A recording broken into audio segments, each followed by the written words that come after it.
Hey guys, welcome to another episode of the Stormforce Fitness Show. I'm John Latok, and today we're going to be talking about the potentially huge topic of personal development.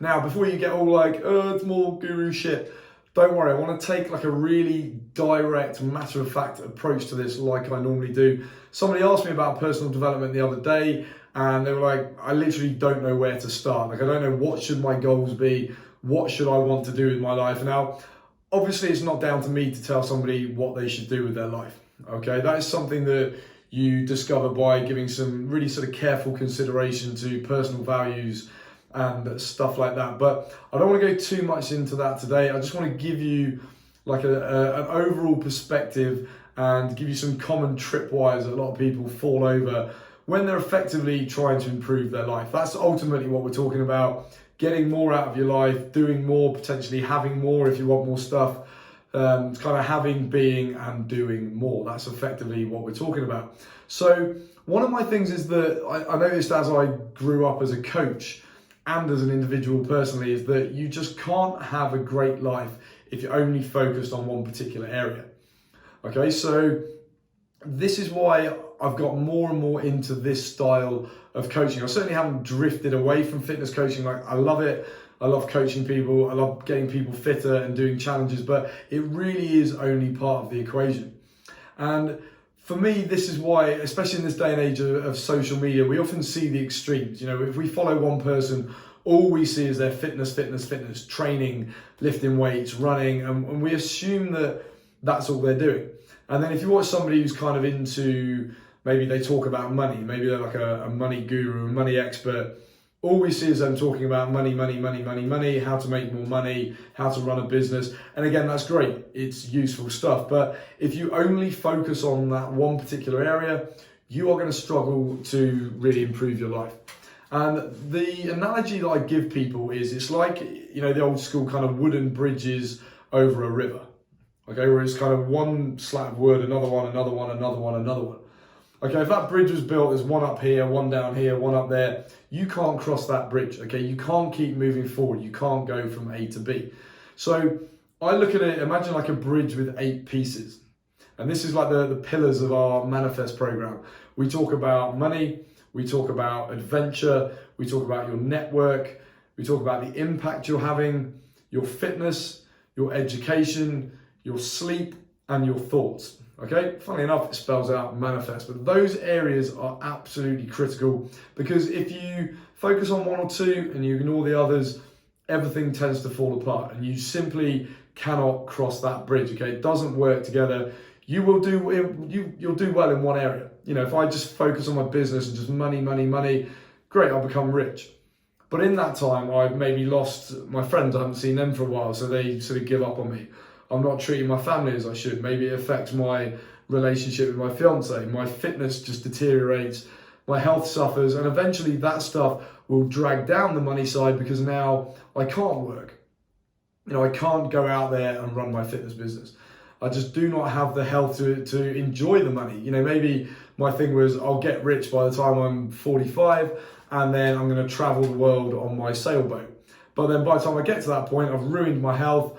Maybe I've had a heart attack, you know, I'm diabetic, so I need to be injecting insulin. Now I can't do that world trip, or it's going to be significantly more difficult. Okay, so we have to look at all of these individual pieces and move them gradually up together. So effectively we want, you know, the bridge might be at a low point right now, but over time, yeah, we put a bit more effort into this and a bit less into this, but over time, that bridge is kind of moving up to a higher plane all over. Okay, so we make more money, but we're also fitter, which means we can do more when we go traveling. We improve our network, we keep hanging out. You hear the old saying, like, your success will be the average of, say, the 5 people that you hang out with most. So there will be times where maybe you're hanging out with people a lot to improve your fitness, but now if you're going to improve your business, you need to up level that area, maybe join a mentoring program, go to different conferences with different people. That's what's going to help you move everything up. All right, so that's a great way of looking at it. It's a bit like if you ever used to play Mario. You know, if you kind of stay on the cloud too long and the cloud falls, game over, you've got to start again. That's how a lot of people live their life, okay? Instead of constantly jumping from one to the next and moving on and moving forward, they spend too much time in one area, too much focus, and you can force yourself to do it. It's like anything, it's that sort of forced motivation. You know, if you've got a big mortgage, you're going to force yourself to go to work. But we all know there's more and more people now who are just getting sick of the corporate life and just quitting. But again, we see the same problem kind of manifest itself in different ways, that those people then quit their job, they quit working, they go and spend all the money they earned out in Thailand or Bali at some sort of yoga, spiritual self-discovery camp.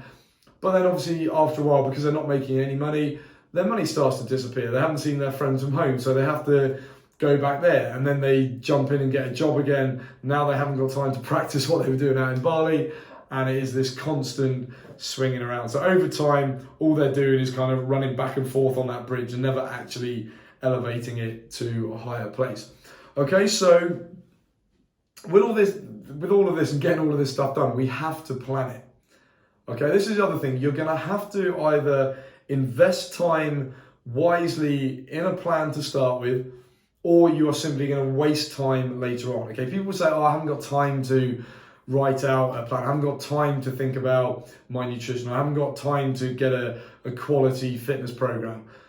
But they will then waste that same amount of time and probably a hell of a lot more going to the gym and kind of playing around. Okay, and then they kind of eat a little bit healthier, but not really. So then they start to think it doesn't really work because they're still fat and unhealthy. Okay, so they're literally just wasting time now. The same with education. You know, if you're saying, oh, I'll quickly just go on Facebook and find something to read, or you watch all these algorithms and things, they tell you what to read, they tell you what to watch.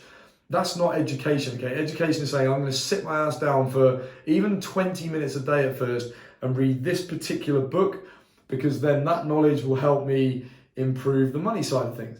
Or maybe it helps me plan out how I'm going to complete this adventure. You know, it's a great example. I cycled across Australia. If I just got on a bike and left Perth, the odds are I would have probably died out in the Nullarbor, because we didn't know how much there was in between each roadhouse. We didn't know what you've got to plan the weather, the climate, the different time of year, all of these things, how much food you're going to carry. By taking that time, we were then much more efficient as we were cycling along. We had what we need. We could get through some sticky patches. Was it easy? No, absolutely not. But we had planned enough. We'd invested that time in the first place. So now we could actually get through that challenge. Okay, and to be able to do that challenge, the money had to be there to pay for the flights and not working. You know, so you start to see how all of these things have to level up at once. All right, if you just focus on one thing, you might feel like a success because you hit that one particular goal. But then the other problem is that nothing lasts, okay? Fitness doesn't last, money doesn't last. Like, unless you're investing it wisely and constantly moving it forward and sort of topping it up, it is like playing a game of Mario, okay? You're gonna fall off the wagon, you're gonna die in terms of Mario, and you're gonna have to start the level again. Okay, so over time, you don't achieve that higher level of happiness, that sort of leveled up life, as we call it. Okay, so the next thing I want to talk about is the cost of this. All right, you will never, ever, ever get anything great in life if you don't pay the cost. And every goal, every challenge, every single thing you want to do in life comes with a cost. Okay, the problem we have is people don't want to pay that cost. They want to I'll just ease myself in, almost like you ever seen a trapeze artist where you're on one bar. Well, you're probably not. You've probably never done trapeze, but these guys are swinging around on the trapeze bar. At some point, if they're going to get to the other bar, they have to be willing to let go and kind of suspend that disbelief that they're not going to get onto the next bit. Okay, there is always that awkward period at first, and again, most people spend their life just sort of swinging on the bar, saying, "I'm gonna do it, I'm gonna do it, I'm gonna do it," and they never do it. Okay, something else gets in the way and they keep swinging and swinging. And the trouble is, eventually, as we get older, we just run out of momentum and we're literally just hanging there. We didn't invest our money wisely, so we don't have the money to do things, we don't have the health to do things. We're not very sort of ambitious anymore because we thought about so many things and they never came true, so that's not really worth it. And we don't try and expand our networks, we don't try and meet new people. So we're literally just surviving day to day and getting through it. And obviously that is not what I want for your life, and it's certainly not what I want for mine. All right, so coming back to the trapeze artist, the best way to approach this is to pay the most difficult cost up front. Now, often when we talk about cost, we generally think about money. Okay, so most people don't like wasting money. And that's why it's good to pay the cost straight away, and then your brain will shift. You're like, well, I've just paid £100, £200, £300. I don't want to waste that money. Okay, so I'm going to do the best I can here. I'm going to make the most of this opportunity and go for it, get things done, level up. Okay, but the problem is these days, I come from Guernsey. It's quite a wealthy place. But most of the economy sort of runs on the finances. There's quite a lot of money around. But the problem I see is that people think because they're throwing money at something, they now deserve to get the results. But it doesn't work like that. Okay, you obviously have to keep trying and trying and trying, and the cost that they have paid at first doesn't mean enough to them. Okay, they're almost more willing to waste £500. I can, waste £600-700 on a gym membership because the money doesn't mean enough to them. Okay, the people that get the best results in my fitness camps are often the ones who are, they have to find the money, that it's like an investment for them, so they make the most of their investment. So consider that if you're thinking, oh yeah, I'll just spend some money on this.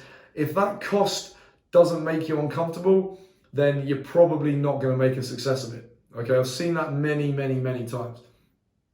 So other costs that are important are things like, and you can kind of use this to your advantage, is kind of saving face in public. None of us like to be embarrassed. We don't like to fail in front of other people. So that's why sometimes it's good to go on Facebook or social media, or even like your WhatsApp group with a big group of friends, your family, whoever it is, doesn't matter. Again, whatever's going to stimulate you. And you go to these people and you put it out there saying, this is my goal, this is when I'm going to achieve it. And now, again, that cost is a lot to you. The cost of now failing is too much for you to bear. You don't want people to say, oh, how are you getting on with your weight loss? And you're like, nah, I kind of gave up. You want to save face. So you're more likely to work hard and push forward and eventually get to that goal. Okay, the other thing you can use is your close family. I have a real life example from years back when I trained a guy, again, plenty of money, throwing money at personal trainers and stuff, and never really got anywhere because the pain of losing that money and not succeeding just wasn't enough. So I flipped things on him and I said, well, look, what means the most to you in your life? And he said, well, my wife and children. So I said, okay, how can you transform this goal in such a way that it's attached to what's most important to you? So to cut what was quite a long story short, the guy ended up setting his weight loss goal in line with kind of rewards for his family. So when he lost the first 5 kilos, for instance, he'd take the kids to their favourite restaurant. And then when he got to another place, there was, I think it was like a weekend holiday they were going to do. And then his main goal, like his overall goal, which I think was about 25 kilos of weight loss, something like that, he was going to take him to Disneyland. Now, had he kept that to himself, it might not have worked. But he went and he told his kids, he told his wife, this is what daddy's trying to do. This is going to be the reward when I do it. All of a sudden, overnight, nutrition much better, training hard 3 times a week, and he got to his goal. Okay, so that is a super important thing to think about, is pay a cost that you are not able to bear. Okay, that doesn't mean go and spend money you don't have. It just means, work within your means, but like I said, with the money, make sure it's enough that you're like, right, I need to make a go of this. You don't just, join a gym, it's only £20 a month. It's not enough. You probably throw away £20 on coffee a week. So make sure it is a cost that is going to force you to get moving. And that is often the case. It's just that upfront payment is like, right now, I'm in this. It flips your brain. You start to see opportunities to further that goal. You start to see things that were always there, but you didn't pay attention to it because you weren't really tuned in.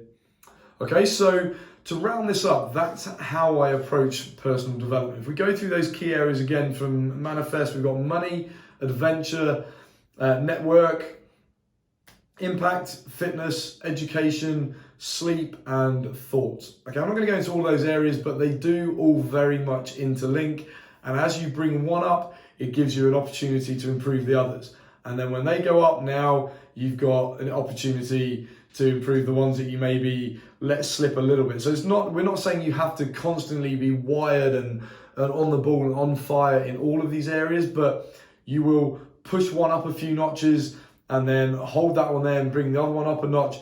And over time, your life kind of goes from down here to up here. It's what we call a sort of high performance lifestyle. Everything you do well. People who look at you go, how come you sleep so well? Your business is going really well. You're not, how are you doing this? I have to work 20 hours a day, and it's because they're not sleeping. So when they're at work, they're eating crappy food, they can't concentrate, they have to stay later to get things done. And that's what I say about these, if you go back to the analogy of the bridge needs to be pretty level and the whole bridge moves up, and bingo, you've got a better life.